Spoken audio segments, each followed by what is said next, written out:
Toda semana vemos reclamações e mais reclamações de profissionais do futebol referente ao calendário do futebol brasileiro. E essas reclamações vêm de longa data, né? Quem lembra aí do Tele Santana nos anos 90 falando que o futebol brasileiro tinha muitos jogos, que isso precisava mudar. Mais recentemente, a gente vê o Abel Ferreira fazer isso aqui no futebol brasileiro. E para trazer um bate-papo mais aprofundado com relação à fisiologia e à preparação dos jogadores, eu trouxe meu amigo Caio Lucas, que é profissional da área do futebol, trabalha atualmente no futsal feminino do São José e mais recentemente teve 3 convocações para a seleção brasileira, para os cargos de preparador físico e também de fisiologista.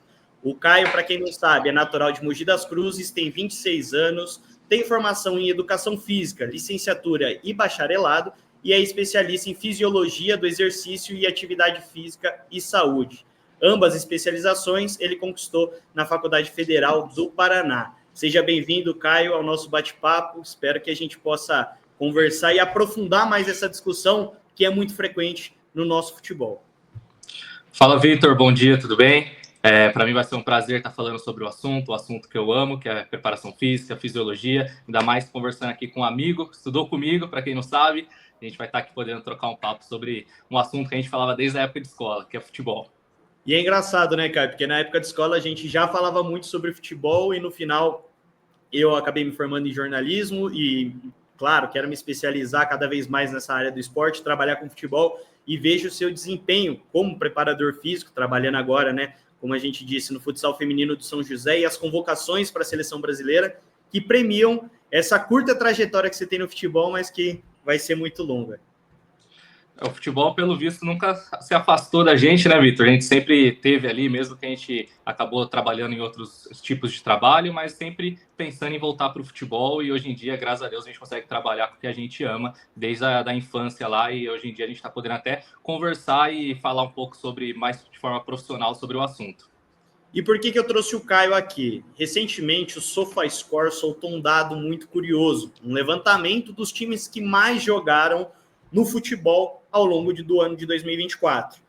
E curioso desse dado, que eu vou jogar aqui na tela para vocês, é que o Botafogo brasileiro lidera com 75 partidas, e se você olhar o top 20 times que mais atuaram ao longo do ano, você vai se deparar com, das 21 equipes, 20 são brasileiras, ou seja, não é uma exclusividade do Botafogo. Você vê Botafogo ali, ó, com 75, o Atlético Mineiro com 73, o Atlético Paranaense, que foi rebaixado no Campeonato Brasileiro com 73, o Flamengo também, e o Fortaleza com 73. Aí vem Corinthians, Bragantino, Bahia, Cuiabá. Se você for ver, ó, antes do PAOK, vai o Vitória, depois o Criciúma. O Criciúma foi o time que, em tese, da elite, né, do futebol brasileiro, jogou menos partidas e jogou mais do que o Real Madrid, cara. Real Madrid, que ganhou a Champions, 57 jogos, e o Criciúma jogou 60. Ou seja, é um dado que assusta a gente. E eu queria saber de você, Caio, que trabalha nessa parte de preparação física de atletas, trabalha também como personal na preparação de jogadores, né, nessas intertemporadas, mudança de clube, período de férias. Se esse dado, esse levantamento que o SofaScore levantou de uma forma bem profissional, te assusta também? Vitor, assusta e assusta muito, porque com esse calendário cheio que apresenta aqui os campeonatos brasileiros, enfim, esse calendário cheio, os clubes não têm tempo, principalmente de treinar os seus atletas. Então, um exemplo, o atleta joga de domingo e quarta, né? O time, no caso, joga todo domingo, toda quarta. Nesse tempo, o preparador físico, o fisiologista, a comissão técnica mal tem tempo de preparar os seus atletas para o próximo jogo. Ou, por exemplo, fazer um trabalho preventivo para diminuição de lesões, o índice de lesão dos atletas. A gente sabe que um trabalho de força ele leva até 48 horas para o atleta se recuperar 100%. E muitas das vezes ele não tem esse intervalo de tempo para o próximo jogo. Ou seja, o que vai acontecer é a comissão técnica fazer ajustes, né, pontuais para preparar o time para o próximo jogo. Então, eu vou citar um exemplo de como funciona uma periodização dos clubes, né? Na grande maioria funciona dessa forma. O time jogou num dia, jogou no domingo, por exemplo. No dia seguinte, o G2, que a gente fala, que é o grupo 2, os atletas reservas, que jogaram uma minutagem pouca no jogo ali nas substituições, eles treinam junto com o G3, que é o terceiro grupo. A gente é dividido em G1, G2 e G3. Grupo 1 é o grupo que joga os titulares e os as substituições que entraram ali com uma maior quantidade de tempo.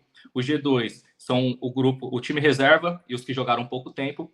E o G3 são os atletas que são do clube, mas que não foram convocados para a partida. No dia seguinte, eles treinam. O dia seguinte é a partida, e o grupo 1, que é os que jogaram, fazem só um trabalho regenerativo ali. A gente acredita que quem já acompanha as redes sociais dos clubes já viram os atletas fazendo bicicleta pós-jogo, fazendo um trabalho mais aeróbico, trabalho de membro superior, que é para acelerar a regeneração ali, a recuperação muscular. O G2 e o G3 treinam, o reserva e os que não foram convocados treinam, e no dia seguinte, no segundo dia pós-jogo, é o dia de descanso, o dia que ninguém treina e se recupera. Então, só nisso já foram 3 dias. E no quarto dia já tem jogo. Então, muitas das vezes não tem tempo nem de recuperação total dos atletas, nem de trabalho para preventivo. Então, isso acaba aumentando o nível de lesão.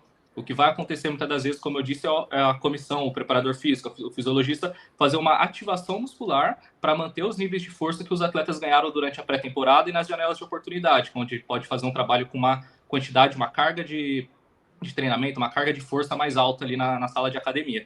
Fora isso, são manutenções, ativações de força e já preparando para o próximo jogo de forma pontual. Muitas das vezes, mesmo o treinador não tem nem tempo ali de fazer um ajuste do que ele detectou como erro, que ele detectou como falha no jogo anterior. Ele vai fazer um ajuste com o time reserva e o time principal ali, o titular, vai só acompanhar de forma visual, aprender através de vídeos e já se preparar para o próximo jogo.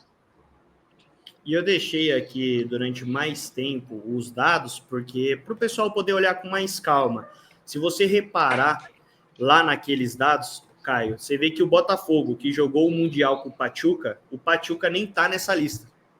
Então, por exemplo, o Botafogo, que jogou primeiro o Campeonato Estadual, o Campeonato Carioca, que é dividido ali em 3 partes, Taça Rio, depois tem a Taça Guanabara e também o Campeonato Carioca, depois joga também Campeonato Brasileiro, Copa do Brasil, e também jogou a Libertadores, foi campeão da Libertadores, depois foi se preparar para o Mundial. Logo na sequência que o Botafogo ganha a Libertadores, tem um jogo decisivo no Campeonato Brasileiro, jogou com o time titular, porque precisava vencer o São Paulo para ser campeão, e depois de ter vencido o São Paulo, já viaja para enfrentar o Pachuca.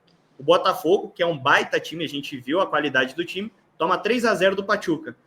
Qual relação tem isso, Caio, de um calendário encavalado, por exemplo, o Botafogo ter, que nem eu falei, 3 jogos decisivos na sequência, e levando em consideração que na final pegaria o Real Madrid, que já se classifica direto para a final por ser um time europeu, né? Tem esse benefício de não ter que enfrentar alguma eliminatória.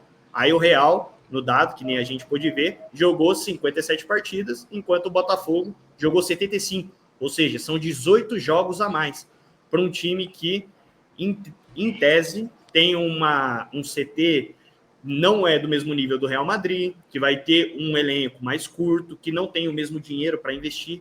Como isso impacta para os times do Brasil? Vitor, você tocou num ponto que é essencial para o assunto que a gente está conversando aqui hoje, está debatendo aqui hoje.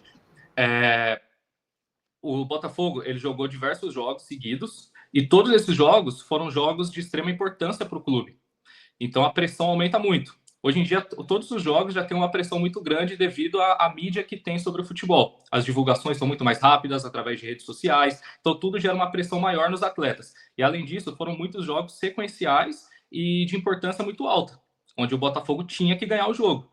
E além disso, teve as viagens, né? Como você mesmo comentou, jogou num dia, já viajou para jogar a Libertadores, ou seja, teve esse tempo de viagem. Quando o atleta está viajando, tem pessoa que acredita nisso, que o atleta está descansando, mas não está. A partir do momento que o atleta está dentro de um ônibus, está dentro de um avião, indo para um outro país ou para uma outra cidade, ele não está descansando. Ele está numa posição desconfortável dentro do local, está viajando. Eu vi que o Botafogo até tentou acelerar o processo, utilizando bota regenerativa dentro do avião, utilizando bota regenerativa dentro do ônibus, mas de qualquer forma não é um relaxamento total, porque os 3 pilares principais da recuperação muscular é sono, alimentação e hidratação. A parte do sono não está sendo bem cuidada. Eu, na minha opinião, coloco como a principal recuperação, que é o descanso. Descanso e alimentação e hidratação, mas o descanso para mim é essencial. E dentro do ônibus, do avião, o atleta não está conseguindo se recuperar 100%. E como você perguntou e questionou, dentro desses jogos, como é de uma forma muito importante para o clube, como dentro desses jogos é muito importante para o clube, o treinador não consegue fazer o revezamento de atletas.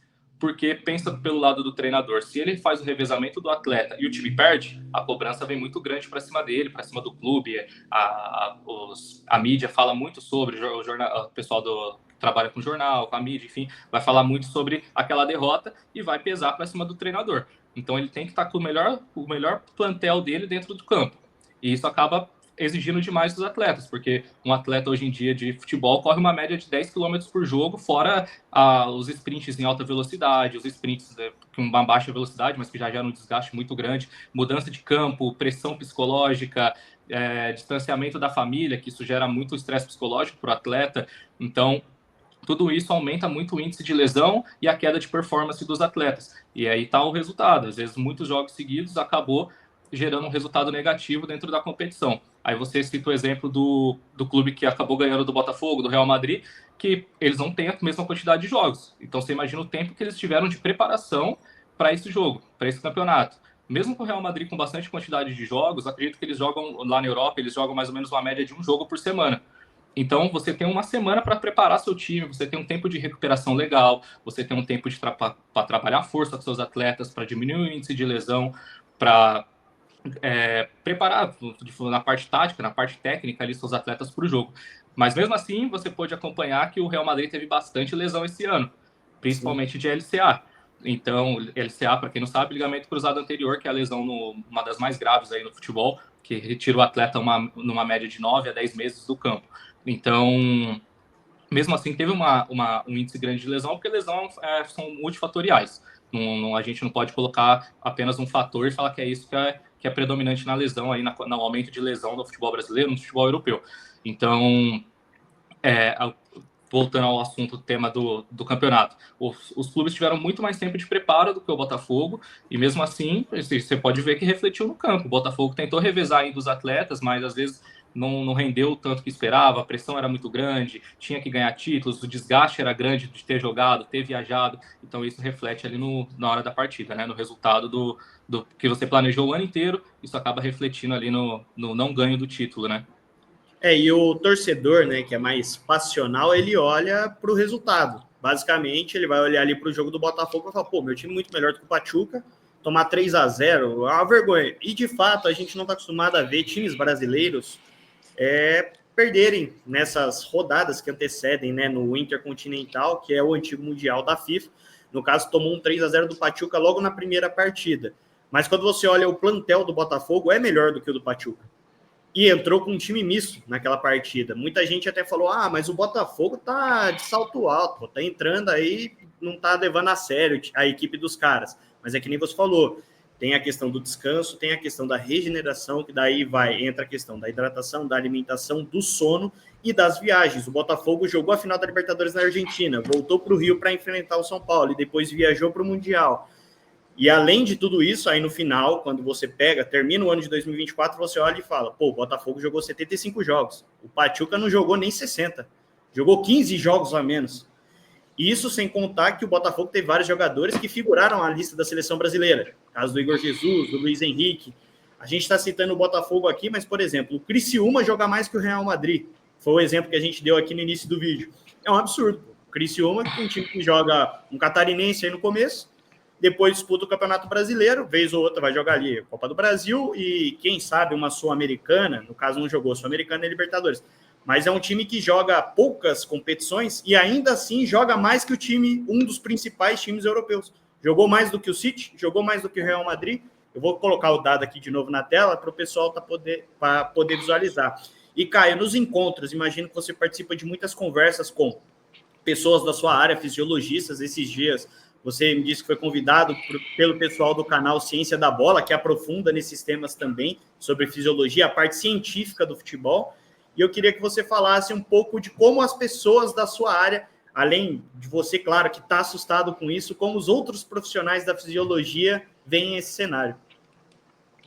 Bom, o que a gente busca fazer agora com esse novo calendário brasileiro, que eu converso com eles, o que eles me passam, é que cada vez mais a gente está utilizando a tecnologia para identificar possíveis lesões, para identificar possíveis desgastes, para que a gente possa diminuir cada vez mais o índice de lesão. Então, a cada ano que passa, a gente vai tentar buscar novas estratégias para conseguir identificar possíveis lesões e tentar diminuir isso. Então, hoje em dia, os clubes utilizam o atleta, vou citar um exemplo aqui. Hoje em dia, um atleta aqui de um clube de Série A, Série B, enfim, ele vai chegar no clube, o treino é 9h30 da manhã, um exemplo. Ele vai chegar sempre 1 hora antes do treino, porque ele tem que passar numa bateria de testes antes de realizar o treinamento. Ele vai passar no... Ih, deu joinha aí, cara. Não, fica tranquilo, vai que vai.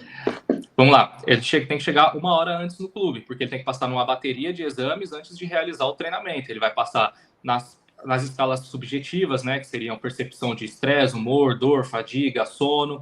Depois ele vai passar nas questões de dores musculares, identificação através de câmera termográfica, onde ele identifica onde estão os pontos de dores. Ele vai passar com a fisioterapeuta, vai passar com o psicólogo, ele passa por uma sequência de setores ali antes de ingressar para o treinamento. Tudo isso para a comissão técnica identificar como aquele atleta chegou para o treinamento, né?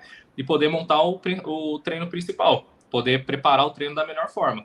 Se for identificado que um atleta está com desgaste maior, ele tem que ser comunicado à comissão técnica, por isso que é essencial que a comissão técnica tenha um bom relacionamento, porque esses processos têm que ser respeitados, a comunicação tem que ser respeitada, porque a gente sabe que muitas das vezes o treinador ele quer contar com o atleta para aquele jogo. Ou você tem o seu principal atleta e tem um jogo decisivo, o treinador, a comissão técnica quer contar com aquele atleta dentro de campo. Mas às vezes a gente consegue identificar que aquele atleta está com um possível risco de lesão. Aí você tem que pensar, é viável ter esse atleta nesse jogo, podendo ter um risco de lesão e perder ele para o restante da temporada, ou é mais viável você descansar esse atleta, recuperar ele, para que nos próximos jogos ele esteja inteiro e esteja disponível para o jogo, né? Porque como o calendário é muito apertado, muitos jogos, praticamente 2 jogos por semana, se você perde um atleta por um mês, você perde ele por 8 jogos, 8, 9, às vezes até mais jogos. Então, você tem que colocar na ponta do lápis, né? A gente diz, você tem que pensar se é viável você ter aquele atleta naquele jogo com um possível risco de lesão. Então, isso é importante, o trabalho da comissão técnica estar unido, a gente fala transdisciplinar, né? Para a gente trabalhar de forma conjunta ali, para que a gente possa conseguir identificar e colocar em prática ali da melhor forma possível para tirar o risco de lesão, não só daquele atleta, mas de todo o grupo, né? E tem um dado bem legal aqui, que a gente está citando o exemplo do Botafogo, né, num geral, mas olha aqui na pesquisa que eu fiz rapidinho aqui no Google para identificar o número de lesões, né, cara? Que é o que você está falando, o número de jogos impacta diretamente na preparação, que também vai acabar impactando no número de lesões. No ano de 2024, o Botafogo foi carregado nas referências da temporada anterior, mas algo igual a 2023, no vitorioso ano, foi o número de lesões. Olha aqui, 36 baixas médicas durante a temporada, apesar de ter feito 75 partidas, a maior incidência delas, lesões musculares na coxa. 15 das 36 lesões na coxa dos jogadores, que vai de encontro ao que você falou, né? O jogador não consegue descansar legal, ele está sempre numa posição desconfortável, porque, primeiro, viaja bastante, a gente sabe que o Brasil é um país tamanho continental, enorme. Aí o jogador viaja bastante. Além de viajar, tem essa questão da preparação. Então, antes do treinamento, o Caio falou, o jogador chega 1 hora antes, passa por uma bateria de testes, ou seja, ele já está ali fora da zona de conforto dele. Fora, depender da cidade que ele mora, ele passa pelo trânsito, né? Vamos supor que é um jogador de São Paulo, mora lá em Alphaville, tem que se deslocar, já pega o trânsito. Aí ele está sempre numa posição desconfortável. Se prepara para o jogo, joga. No segundo dia, faz a regeneração mais tranquila, depois já volta para treinamentos mais leves, depois já tem jogo de novo.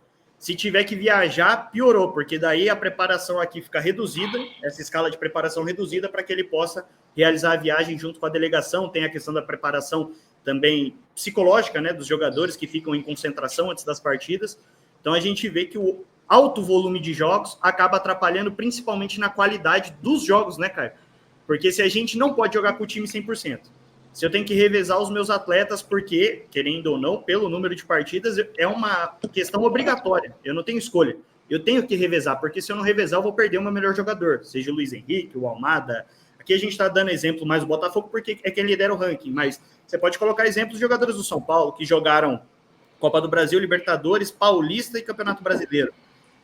E aí, com o número de viagens e tudo que acontece, você vê que no São Paulo também é um time que sofre com lesões, o Corinthians, todas as equipes grandes do Brasil sofrem com lesões. Diferente do exemplo que você citou no começo aqui do vídeo, Caio, do Real, que teve mais lesões de LCA, que nem você falou, né? As lesões, elas são multifatoriais. O LCA, eu acho que é, assim, Pode ser por azar, pode ser, enfim, por um timing errado de alguma coisa que aconteceu. Agora, lesões musculares, aí a gente já sabe que na parte da fisiologia elas podem sim serem, de certa forma, controladas, né? Vitor, você falou um ponto muito importante, que tem duas formas de lesões, né? São as lesões com contato físico e as lesões sem contato físico. As lesões sem contato físico, com certeza, tem alguma parte mecânica que está de forma simétrica ali. Não tá, um músculo está mais fraco que o outro, isso acaba ocorrendo ali uma lesão sem contato físico. Uma lesão com contato físico é quando um atleta tem um contato com um adversário. Ou muitas das vezes acontece também com a própria equipe. Você vê dentro da área, vai competir com o goleiro, a mesma equipe acaba tendo contato, isso corre um risco de lesão. Então, tem esses dois tipos de lesões, que o LCA, por exemplo, é uma lesão que é muito mais propenso a ser através do contato físico. Não que não aconteça de forma sozinha também, de forma sem contato, mas é muito mais propício a acontecer quando há um contato físico com o adversário. Uma outra situação que você comentou também é a questão do translado, né? Que é sair de um jogo e ir para o outro. Às vezes você está planejado as passagens só chegam para o clube uma semana antes dos jogos. Então, às vezes, o clube, você tem um planejamento de dormir num hotel de pós-jogo. E quando você vê, sua passagem está comprada para você sair do jogo e já viajar direto para outra cidade. Então, o que acontece? Você sai de um jogo cansado, toma o banho lá no vestiário, não tem tempo nem de fazer um trabalho regenerativo, e já entra no translado, já viaja de novo para uma cidade e chega 3 horas da manhã na sua casa. Então, você não tem um tempo de descanso muito bom. Então, isso já atrapalha muito. Outra situação que a gente não comentou, mas que é extremamente importante, são as situações de climática extrema. Ou seja, o atleta joga, por exemplo, no Rio Grande do Sul, que tá frio, tá um clima frio, e no próximo jogo dele, ele joga lá no Nordeste, com calor, com situação extrema de calor lá em cima. Então, fica complicado. O desgaste duplica, triplica por conta da situação climática. Você joga no calor, o atleta vai suar mais, os sprints deles vão desgastar muito mais, o processo de recuperação pós-jogo dele vai ser muito mais complicado, ele vai se sentir muito mais cansado no pós-jogo. Então, tudo isso interfere ali, a gente tem que trabalhar de forma... a parte de fisiologia, a parte da preparação física, tem que estar muito atento nessa situação para que possa trabalhar de forma correta, porque são formas diferentes de trabalhar em situações extremas de frio e situações extremas de calor. Então tem que estar atento a isso para que não ocorra o risco de lesão, não aumente, né? A gente fique atento e também não tenha uma queda de performance ali. Eu acho que no vídeo de hoje, cara, a gente conseguiu contextualizar para aquele torcedor que é um pouco mais passional, né? Que olha só para o jogo, que não acompanha o treinamento, o dia a dia dos atletas, um pouco de como é a vida do jogador de futebol, né? Que parece muito simples. Eu vejo muita gente falar, mas o jogador ganha rios de dinheiro. Primeiro que não é todos, né? Essa é uma realidade utópica de parcela dos profissionais do futebol brasileiro.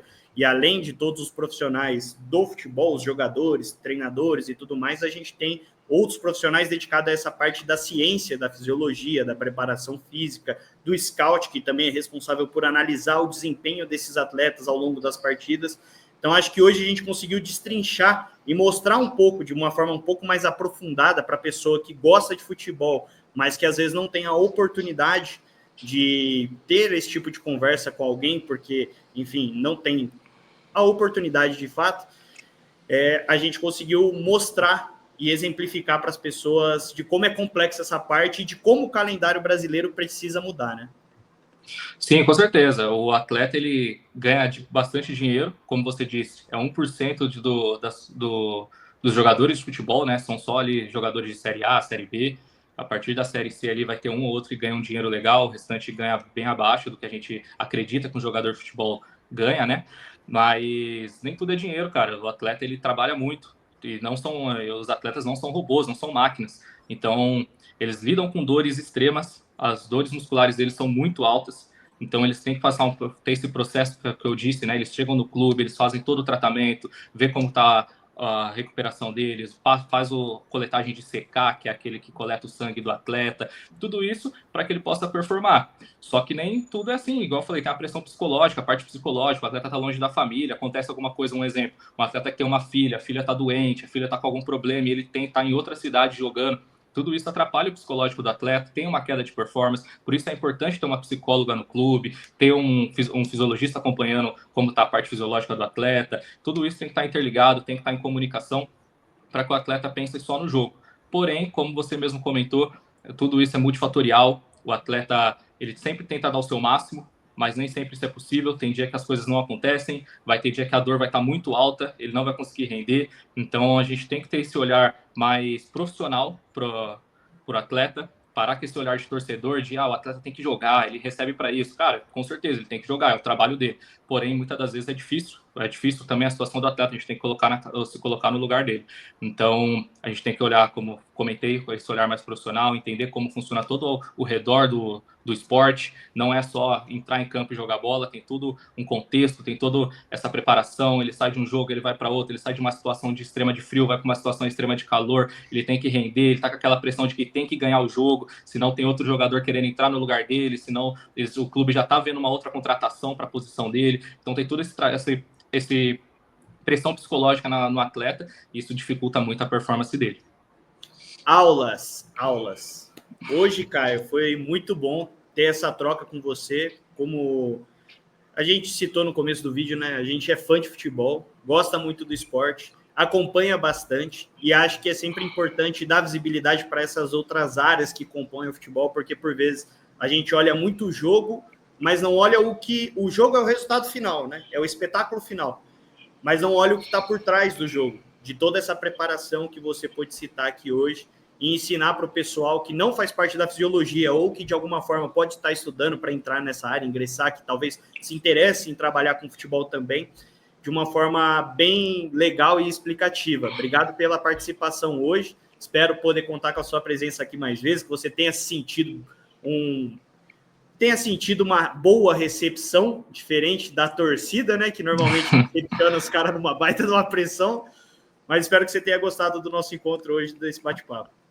Pô, fico feliz pelo convite, Vitor. Como eu já disse no início do vídeo, a gente é um amigo, a gente se conhece desde a época de escola, então vai ser sempre uma honra, sempre que você convidar, eu vou estar aqui presente para falar com você, ainda mais falando sobre esse tema que a gente é apaixonado, que é futebol, que é preparação física, fisiologia. Então, sempre que você quiser, pode me chamar, que eu vou estar disposto a estar aqui com você, tendo esse bate-papo. Obrigado pela força, Caio. Obrigado para vocês que assistiram aqui até esse momento do vídeo, porque é muito importante a gente discutir várias áreas do futebol. A gente não pode olhar, como disse o Caio, para o atleta ou para o jogador de futebol ali, como se ele fosse uma máquina, né? O futebol envolve muito mais do que isso. Ele também é ser humano, está ali fazendo o trabalho dele, e a gente precisa discutir isso de uma forma mais profunda. Então, se você curtiu esse tipo de conteúdo, deixa o seu like, se inscreve aqui no canal, porque vai rolar outros bate-papos assim. Eu estou pensando em trazer outros profissionais da área do futebol para poder estar conversando e trazer todas essas informações para você. Então, se você gosta desse tipo de conteúdo, gosta de futebol, se inscreve no canal para não perder nenhum vídeo. Obrigado, Caio. Até a próxima. Valeu, Vitor. Obrigado, viu? Fica com Deus.